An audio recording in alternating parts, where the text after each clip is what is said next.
It's me, Galen. Galen's got Parkinson's. I'm going to look at a compilation adventure that I bought in 1987.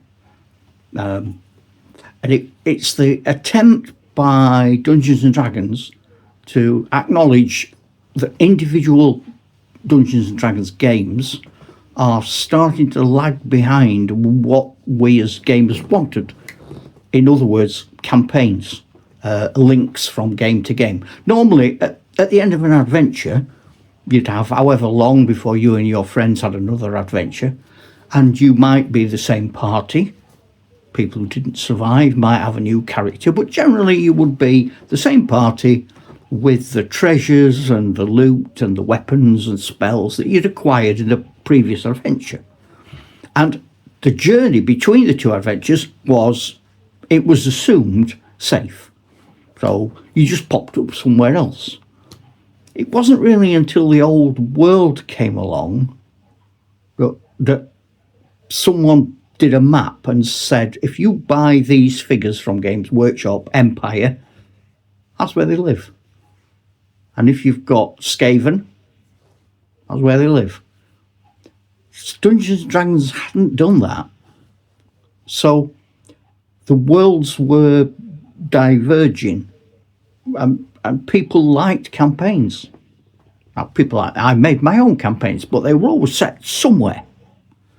So the first idea with this B1 to B9 set of games, which were sort of altered and then pulled together in a way that they hoped would make a cohesive adventure, was they start with a village. They call it the Threshold. So you enter the Threshold and you can learn about the people and the buildings that are there. For example, there's a town hall. And if you spend time there, you meet lots of people and you can gather rumours. And from those rumours, you can decide how to progress. And then there's a flow chart. So you go from the Threshold to a castle. And then, depending on the outcome of that, you can go to several places, which leads you to several places, which eventually bring you all the way down and out the bottom. Now, I've included a photograph from my book of the actual flow chart, which I've not really done it justice. But what I have done is I've made what I think is a sort of clearer, more concise, user-friendly version of a flowchart based on theirs, and I'm going to show you them.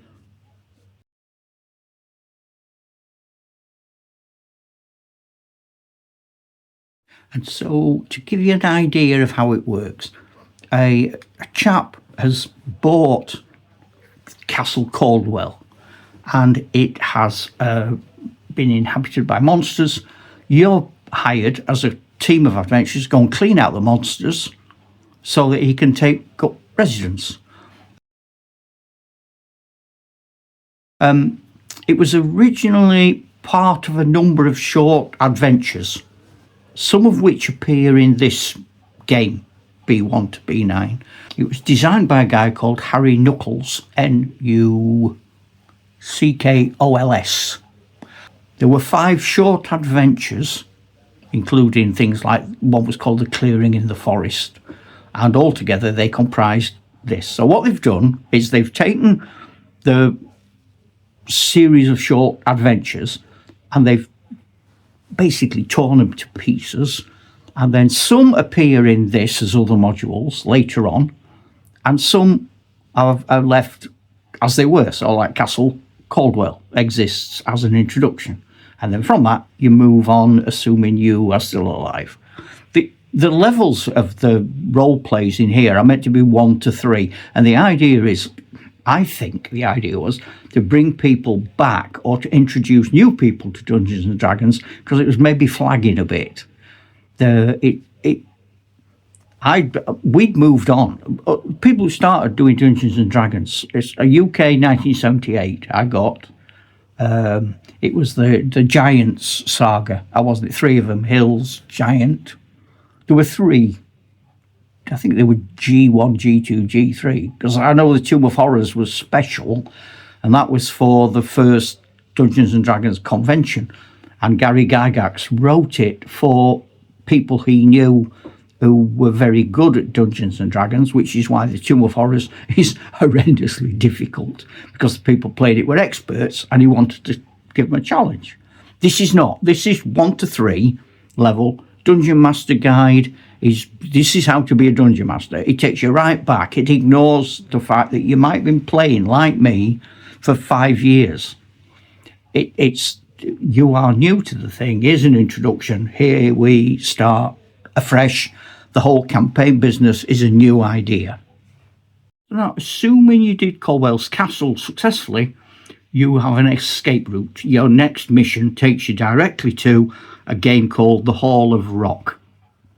However, while you're in the threshold, there's a person you could meet, Elwyn, and if you follow his rumours, you don't go to Caldwell Castle, you go to Elwyn's Sanctuary, and from Elwyn's Sanctuary, you can either end up in the Caves of Chaos, or you can do the adventure of the Silver Princess. And then there's a final get out from the threshold where you could go to Rahasia, which takes you down to the Lost City. Whichever of those 3 routes you take, you end up at the Veiled Society. You might, if you go to Rahasia, the Lost City, there is a small adventure, and then you end up at the Veiled Society. If you go through Caldwell's Castle, you go to the Hall of Rock. You could go to the Caverns of Quasqueton. Then you go to the Great Escape. Then you go to the Veiled Society. If you go to Elwyn's Sanctuary, you go to the Caves of Chaos. You go to the Silver Princess. You go to the Hobgoblin King. You go to the Veiled Society. At the end of the Veiled Society, there's an afterword.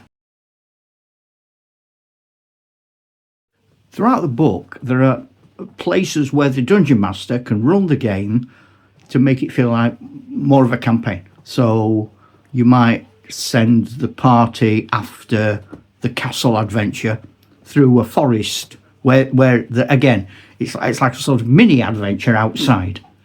If you go to some areas, you have the option of giving the party respite at a little village where they can replenish stocks, they can heal wounds and things. They call it an interlude.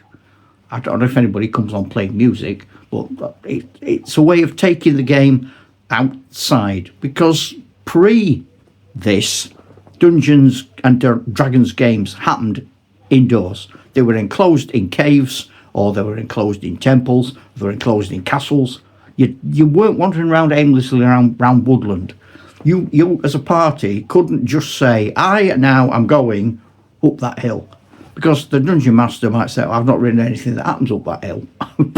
Now what do I do? And often weren't quick enough to sort something out.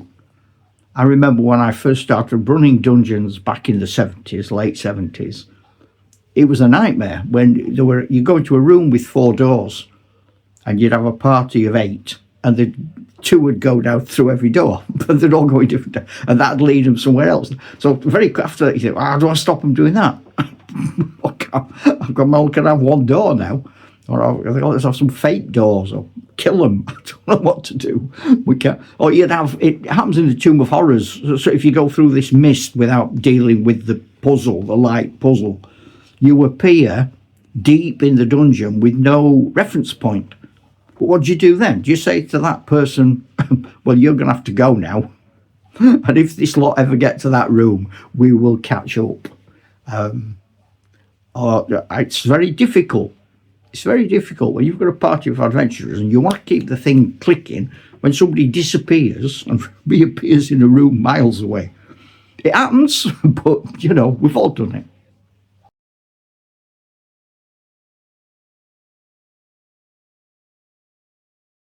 Another thing that happens in these adventures is another thing that Dungeons and Dragons made difficult. Now, I don't play Dungeons and Dragons. these days, modern versions. I've got too many old modules that I've not even looked at, going right back from the Frost Giant Jarl, the Glacial Rift, stuff, or things that I did play 50 years ago and I've now forgotten them.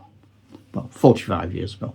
So I don't need modern ones. I've got plenty of old ones, or I can write my own, and I can write my own in my own world. But one of the things that used to happen, and it was a pain, and it happens in this a lot. I focus on one page in Caves of Chaos. So in the Caves of Chaos, we've got 1, 2, 3, 4, 5, 6, 7 rooms. In those 7 rooms, there are men, orcs, kobolds, a kobold chieftain, and a random encounter. That's 5 different characters, 5 different beasts you need to play on one page. Now, a lot of us didn't have that. So very quickly, it became, well, we'll have orcs and goblins. So when you go to the old world, okay, you got Skaven, that's fair enough. But you could say, okay, well, everything in here is a Skaven. What's a kobold? You know, sorry, yeah, all right, we can find out what it is. But I don't know anyone who had enough kobolds to form any cohesive sort of unit. Because there were no use in battles, and you didn't have regiments of kobolds in Lord of the Rings, which back in the 70s was really where we were still keeping our heads. We'd been historical gamers. We got interested in fantasy, often at colleges, universities, sixth forms at school. We'd read Lord of the Rings. We got into all that fantasy stuff. We took our Napoleonic gaming into gaming Tolkien, Lord of the Rings. We had the Battle of Pelennor Fields, Ruins of Osgiliath. We were in the mines of Moria when we were playing Dungeons and Dragons. We weren't facing some random thing that no one had ever heard of, to be honest. So I think in conclusion, we have to, whether the actual experiment of dragging the B1 to B9 set into a campaign worked, we have to applaud Dungeons and Dragons for acknowledging that we needed a campaign structure and for doing their best to try and tackle it. They had no particular reference points for any of these things, and so the actual modules are fine. The way they link together is okay. It works. Experienced dungeon masters, we can make it better. I think often we are now playing in groups that are not level 1 to 3. So they need beefing up. For example, they have a lot of low-level characters in them that are very easy to defeat. So it's not perfect, but it's a perfect example of the evolution of the hobby. And that's why we need to know about and remember these things, not because they were brilliant, not because the past was lovely when we all had rickets. I'm not saying that. I'm just saying that these things existed for a reason, and it was a good reason, and it's worth just remembering what they were like. Ta-ra, Chuck!